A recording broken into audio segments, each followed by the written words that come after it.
What I hear all the time is show me a heat map. Show me a heat map. What are you going to do with the heat map?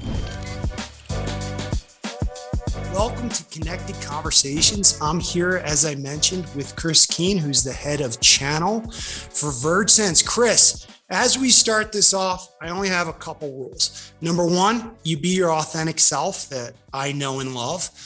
Number two, no buzzwords. We have a no buzzword policy on this interview. And number three, just have fun with it. We're not here to be two stuffy talking heads. I just want you to express yourself in the way that I know that you can do so well. So Chris, let's start out with your statement of qualification. Tell us a little bit about yourself. My background is primarily in IWMS. That was where I started about a little more than 10 years ago. I worked for a company called Manhattan Software, which had since been acquired by Trimble, and another company called MRI most recently. Stayed there for about 5 years. And then after that, I went where I actually worked with you, Bob, as you recall, at CeraView. Until CeraView was acquired by some private equity firms. Little theme going on here, huh, Keene? And merged with some others. And then I eventually moved over to VergeSense. But in the time that I was at CeraView, we got exposed to a lot of accounts that were very interested in utilization data, particularly that coming from sensors or from Wi-Fi routers. And just kind of took a liking to it. And that was one of the reasons that I went across to VergeSense, is that they're more or less the leader when it comes to overhead occupancy sensors, at least here in the States.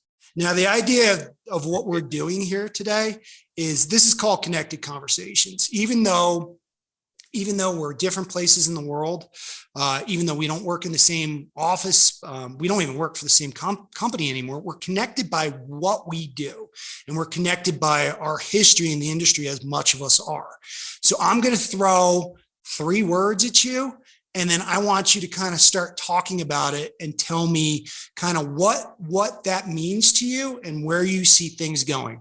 And those 3 words are the connected workplace. So when I say to you, Chris, the connected workplace, what does that mean to you? And what kind of thoughts and what kind of ideas does that evoke when I throw those 3 words at you? I think the emotion that it evokes is similar to what a lot of our prospects and customers feel, which is just general confusion, right? What exactly does that mean? How do I get there? Is there a formal definition, right? It's kind of like saying smart building. What exactly does that mean? Buzzword. We don't like that. It's one of those things where I think every company has to define it for themselves. And that's something that most people won't tell you. But if you think about it, like even in your own house, you may consider your house is connected if you have a way to get in your front door by unlocking it for someone else who's trying to get in via a mobile app. I would call that a connected house. If you think it's a connected house, it's your house, right? So it really all depends on how you want to think about it. But I think where most companies get stuck is they think we can't afford a connected workplace because that would mean a global rollout. That's not what we mean in a lot of cases. You might just have a connected couple of floors in your most popular spots in Chicago, right? Maybe a couple floors in Philly. Big dollar geographies, right? Exactly. It all depends, right? And everyone's situation is unique, but don't let a lot of these buzzwords make you think that you can't have something like that for yourself. It's just, a lot of times. I'm jumping out of my seat. Anytime I see IoT, smart building, digital twin, AR, VR, I check out on a consultant's website and they're like, oh, we'll come in and build you something. But really what you need to do is wade through what you said. Where are my most expensive properties? How well are they being used so that you can start to really hone in on, can I deploy a connected workplace in this building? Is it new construction? Is it old construction that I'm going to really have to heavily retrofit? Is it a lease that's expiring soon? So I think those things need to contemplate. And I think that's a really smart thing that you say. You're a hardware vendor. You want them. And that just goes to show why I would work with Chris Keen, because you want a big company to buy sensors for every single building. But really, that's not a good approach. You got to pick the right buildings, the buildings that make sense, the geographies that make sense, so you can make smart, informed decisions in those buildings. When I think about the connected workplace, I think about this, right? I think about how we can collaborate, even though we're on opposite sides of the country almost.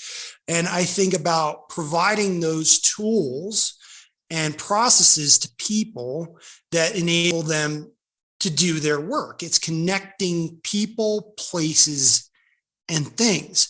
But it doesn't have to be this catch-all that these consultants like to put out there, where they throw the buzzwords and they say, we're going to build you something that is IoT, smart building. And I think that's what you're trying to hone in on. When you get down to the heart of it, the connected workplace is more important than ever today. And sometimes it happens in pockets, but it has to be throughout the fiber of the organization with certain tools and certain processes. No, I totally agree.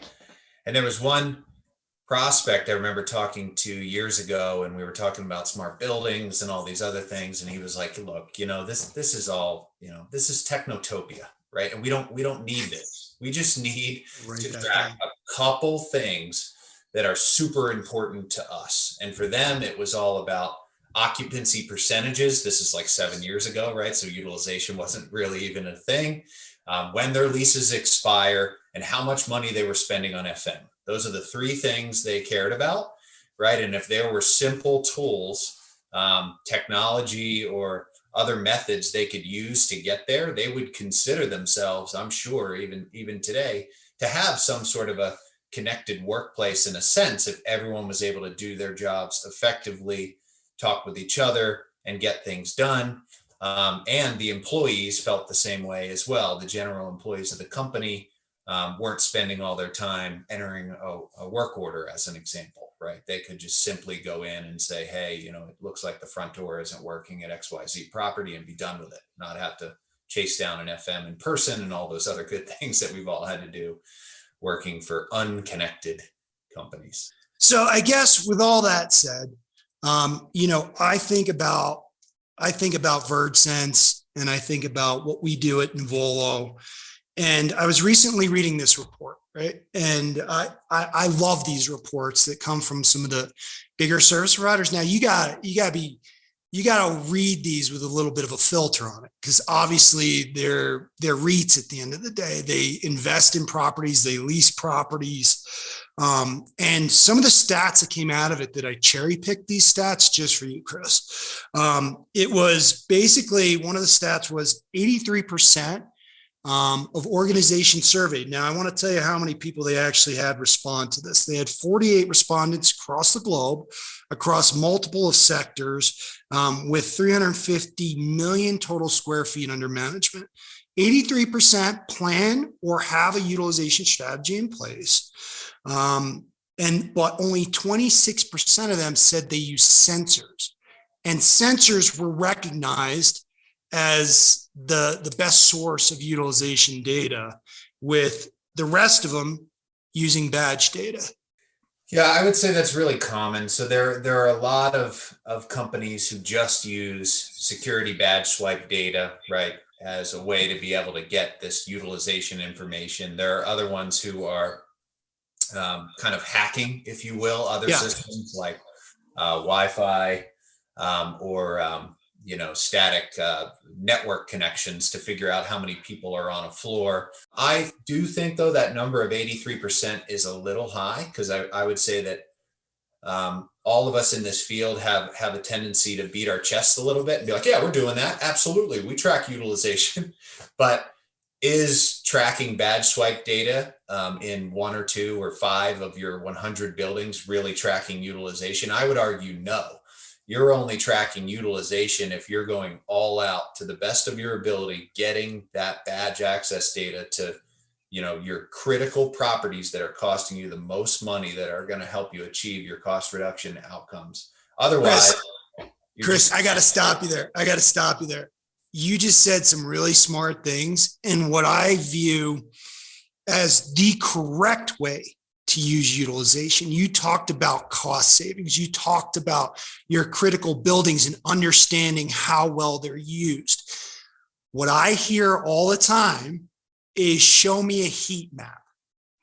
Show me a heat map. What are you going to do with the heat map? Okay, I get it. You want to know if a floor is densified or not for social distancing and all those other things. Every demo I go on, somebody tries to be the smartest person in the room and throw the heat map buzzword out there, when in reality, what I would like to hear is the head of corporate real estate who manages their lease renewals and transactions say, show me an output of how well utilized my portfolio is so I can make informed decisions on which buildings I need to divest in or which areas I need to grow and execute more leases or flexible space in. Instead, I hear, show me a heat map. All the time. So the heat map is the ultimate sizzle, right? We all love it. That thermal view that's showing kind of, it looks like a Doppler radar when you're looking at the weather, right? Very quick directional information about what's going to happen next or what has happened. And that's how we instruct people a lot of times to look at a heat map. Just, be critical of it, get some directional information that just says, okay, it looks like people tend to congregate in these areas. Cool. But beyond that, it doesn't really add a whole lot of value. And the weird part is, Bob, it seems like the more senior you are in an organization, the more you want to see a heat map. I don't know why, right? But, if you're the VP of real estate, you want to see that heat map, because I think that's just what you've been trained in your mind to associate with sensors, that they're going to show me this really cool, like things moving around the floor. But I'm here to tell you that none of that matters. The companies that do this well are doing math in the background, looking at seating ratios and figuring out, okay, we're going to assign 10,000 people to share 1,000 seats and we're going to save $100 million. So let me stop you again. Because this kind of brings it full circle between what I do and what you do, what you currently do.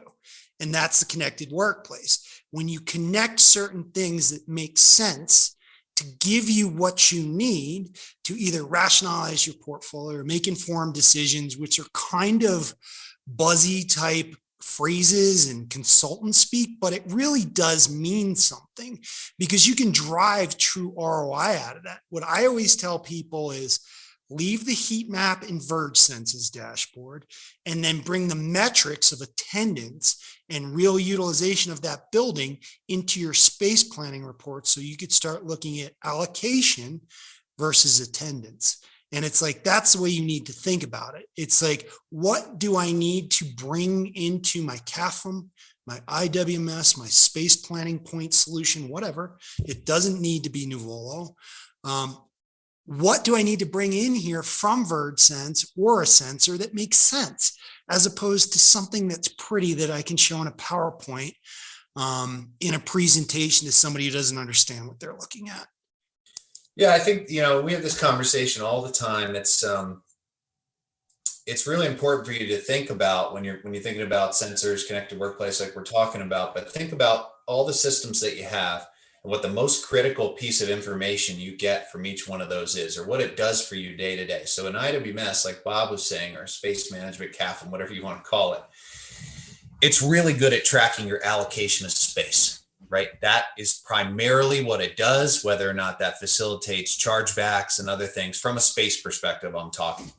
So if sensors are really good at tracking anonymously which spaces are used, if you can take the data from sensors and you can put that into a system that tracks allocations, voila, right? You have the best of all worlds. Not only do we know who it's allocated to, but we know specifically how often are all those spaces underneath that allocation being used. And that's really the holy grail for clients if they can get to that. But how many people get to that, Chris? Very few, right? Very few.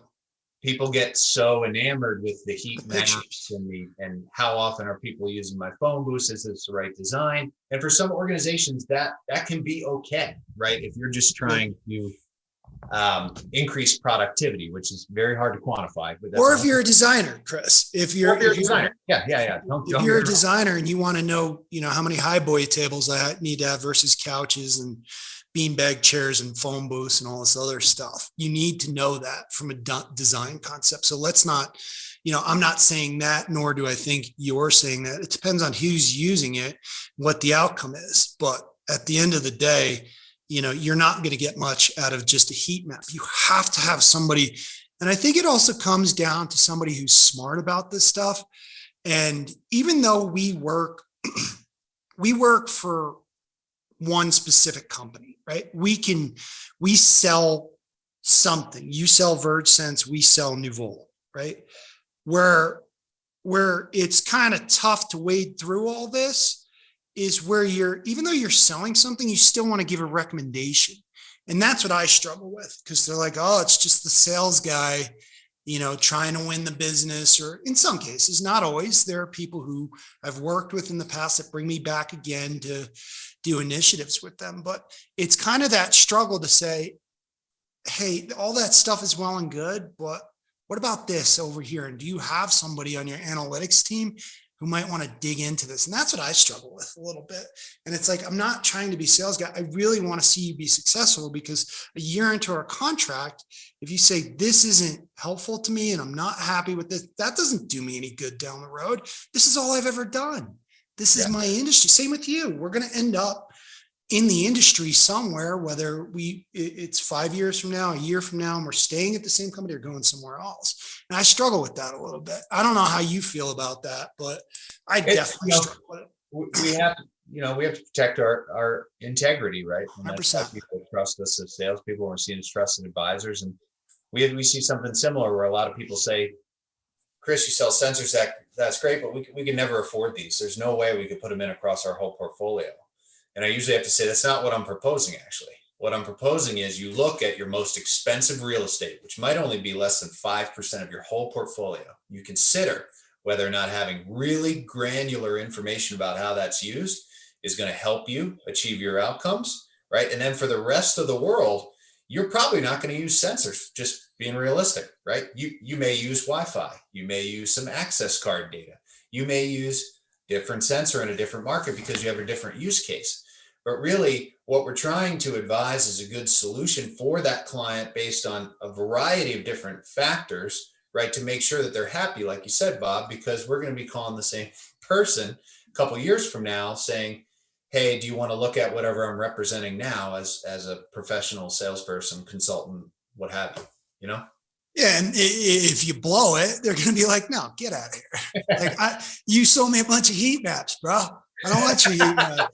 The heat map. The truth is, it's like, you think about a sensor. I mean, it's super expensive, right? I mean, everyone knows this. Sensors are expensive. You need to think about, where am I going to put these in? Where's it going to add the most value? Does it even make sense to put them in some of these locations, maybe in the Midwest, where my cost per square foot is really low? I would argue in a lot of cases, it doesn't, unless those are really important spaces to you for some strategic reason, but usually they aren't, It's funny. And to tie into this, at the company we work together at, I had this customer, one of the big boy tech companies. Now, this really happened. And it's not necessarily, it is a sensor story and it is an IWMS story, but it's really not.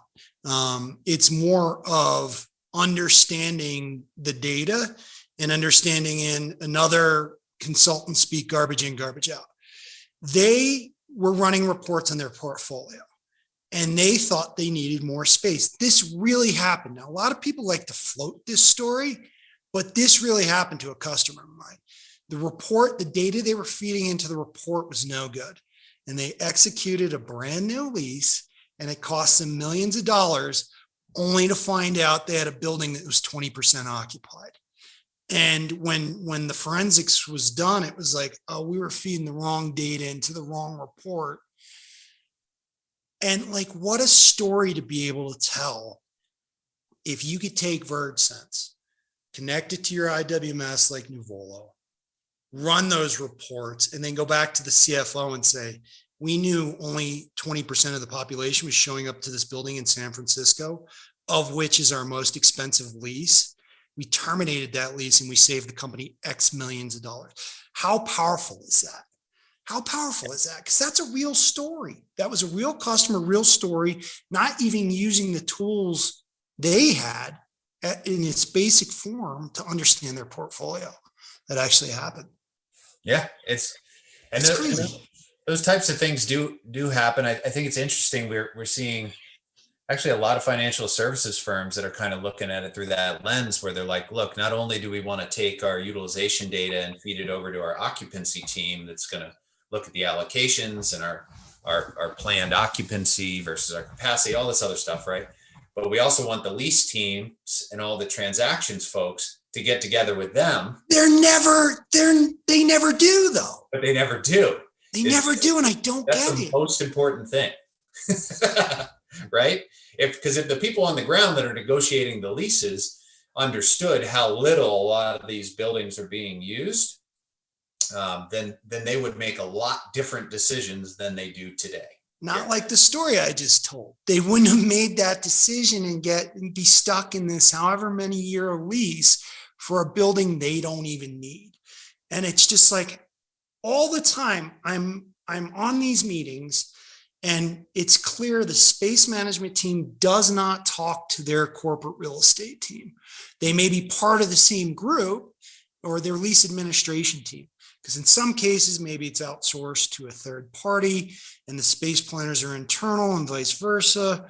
But at the end of the day, it's like, how are they not connecting the dots? And I always said, if I can tell that story and get people to listen and let that resonate with them, that wins the day. And that really doesn't just connect the workplace, it connects the workplace strategy. It's not just a connected. When I think of the connected workplace, I think a little bit of the employee. I need something. I need to collaborate. I need this to do my job. But at the same time, the CFO needs to, with lease accounting standards, they need to represent that on their books, and it's like smart decisions here could really be made if some of this stuff was connected into the overall portfolio strategy.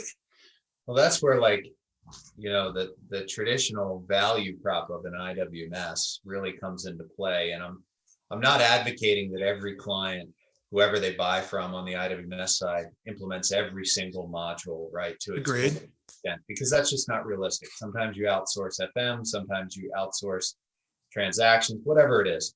But at a minimum, you should be at least using a lot of those modules and the reporting, even if it's just to consolidate everything up into one central area. So as Bob said, if you're having that review with the CFO, it's much better to look at that data and then even be able to click into it and be like, well, yeah, let's look at the details about what's happening in Manhattan. This is why utilization is so low. Here's some of the trends. And then you're going to have a real conversation versus what happens now, as we all know, is a lot of guessing, right? Nobody likes guessing, especially when the decision could be, have tens of millions of dollars in consequences. I mean, at the end of the day, that's another thing that I talk about a lot, especially with Nuvolo and kind of the way, again, I'm here to have a conversation. I'm not trying to sell anybody on anything, but it's really taking that platform approach. Yeah. Find a platform in your organization where it makes sense, and then connect everything to that platform or the things that are important, right? The biggest ROI you can get out of an IWMS, in my opinion, is appropriately managing those leases and the renewals and the way in which your space is used. You can really get the most significant. We used to have this slide when I was at the SI. I think it was 10% ROI if it's done correctly. But I think nowadays, now that things have gotten smarter, you throw in that utilization point of consumption, VergeSense, and then you tie that into your IWMS, you tie that into your platform, whatever you're using to rationalize that portfolio. Again, fancy consultant talk. I know I'm a big shot over here. I've been doing this a long time. But the point is, like, you can really get some bang for your buck. And more often than not, again, and I'm going to ask you about this in a minute, I get caught in feature functionality discussions. It's like, can you hatch a floor plan or color by a floor plan this way or that way? Or can I do this type of move? Or can I measure the distance from a wall to the desk in the IWMS? And I'm like, if this is what we're really talking about, then, this tool is not being leveraged. And I don't think IWMS has been leveraged in a way that can really provide a true ROI. And I think sometimes you probably run into that too. I want to know how many people are on. This is the one, and I'll give you a talking point here. I want to know how many people are in the cafeteria right now.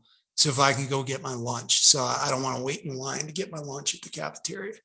But for me, it's feature function around, say, measuring a wall. What do you hear? Like, where you're just like, besides heat maps, we know we get something similar. I mean, the most common one that just drives me nuts is when people grind us out on accuracy. So the sensors are about 95% accurate, right, which is better than nothing, which is what you had without a sensor, right? Yeah. But people will literally grind us out and say, how can we get closer to 100%? Well, why does it matter? Honestly. And if we were able to get it to 100%, what would that mean for you?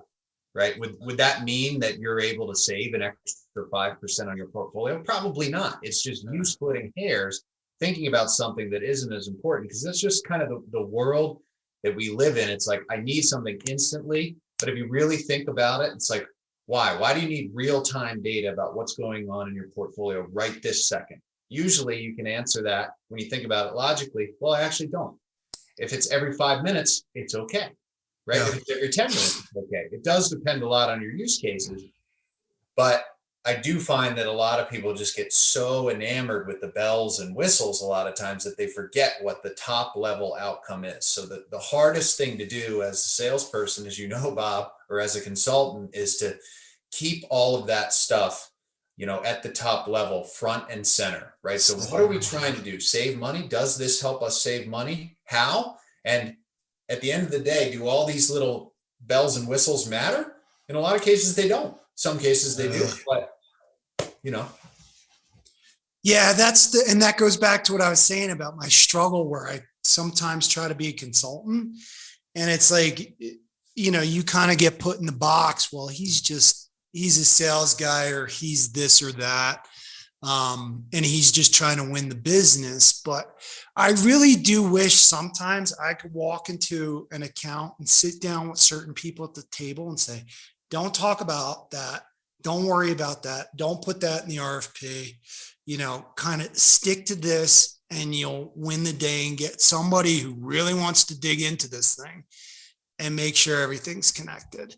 So we've talked a lot about that. That's kind of the back end side of things. What about the front end and the employee and the people that go in every day and either request something or consume something from these tools? What's real? What do you think is real? What do you think is important? Yeah. So the most real thing, requests that we see a lot of times, is people want to know, just like your example with the cafeteria, how busy or not busy is a particular space or a floor. So being able to pull up on a mobile app, where are people on this floor? How busy is it? Is there room for me? Is usually what people are trying to figure out. And then go to that floor. Has that been over the course, or the pandemic's obviously amplified that, and we've been beaten over the head with all these COVID solutions and contact tracing and all this other nonsense? How is that amplified, and how do you solve for that? Because I know what the use case is, and I think you can articulate it a little better. I think that, the use case is really, in a lot of cases, that companies want their employees to be able to be more productive in space in a lot of cases. So the outcome they're trying to achieve is increased productivity. So if people are able to find a space faster without having to wander around the floor and be like, is someone sitting here? I see a purse, they can just literally sit down in a spot that they located on their mobile device. So and they feel safe in this current climate. Hopefully not in the future, because I'm worn out on fluoromicron or whatever we got going now. Omicrons, yeah. Whatever, I'm worn out on it, but they also want to feel safe, right? So I think your apps and your hardware solutions can truly give that, because if you pull up your phone and pull up the VergeSense dashboard, it's going to tell you, hey, that floor is at 50% occupancy and corporate standard is to cut it off at that. So I'm not going to that floor. Yeah. Plus it might be too loud. There's certain people who need to work quietly. So there's a lot of things that come into play with that. I think those are all really interesting use cases. I think what would be more interesting to see with the real-time availability, like we were just talking about, is does the market swing back to this mentality of open or agile or unassigned seating, where it's truly free. People aren't booking spaces in advance. People are just coming into the office. They're literally taking, this sounds foreign to all of us, but they're just going to hop in their car, be heading to work. They're sitting at a stoplight. Oh, I wonder how many people are on the floor that I normally sit on, right? And just kind of lackadaisically go in, but also follow the guidance of the technology they have. Today, that's not the reality, because everyone's so scared, rightfully so, right? Can I book a space? Is there enough room for me? Can I eat without my mask on?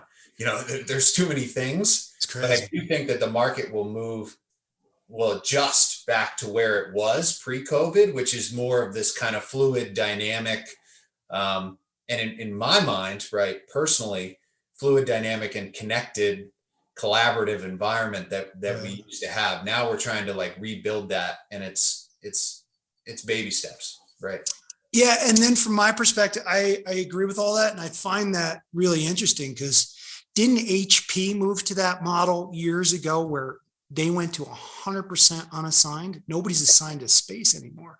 I always give that example. And as we know, Australia adopted this APAC, the APAC region adopted this way before anybody, where it's this truly open concept to the workplace. Now, you know, you'll have a lot of consultants who want to tell you a lot of things and things that you need to do, but you made me think that we've turned this thing into like a geometry test, where it's like, you got to have a reservation, you got to do contact tracing, you got to do this, you got to reserve a parking spot, a robot needs to come out and grab my bag as I get out of the car.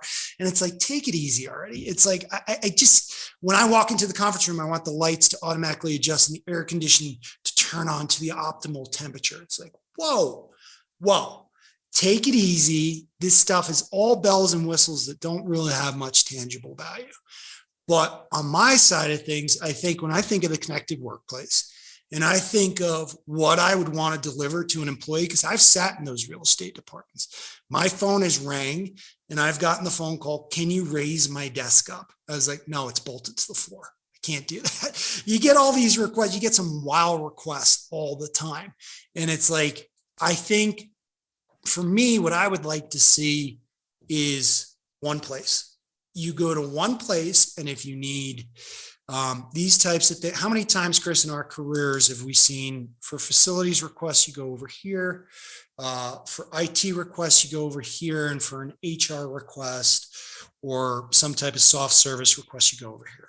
Yeah. It's like, I want to see one. I want one portal that makes logical sense. I'm not saying what I'm saying is sometimes some things are great in the VergeSense dashboard and some things are better suited in your employee centric, I need something, for lack of a better term, I need something portal.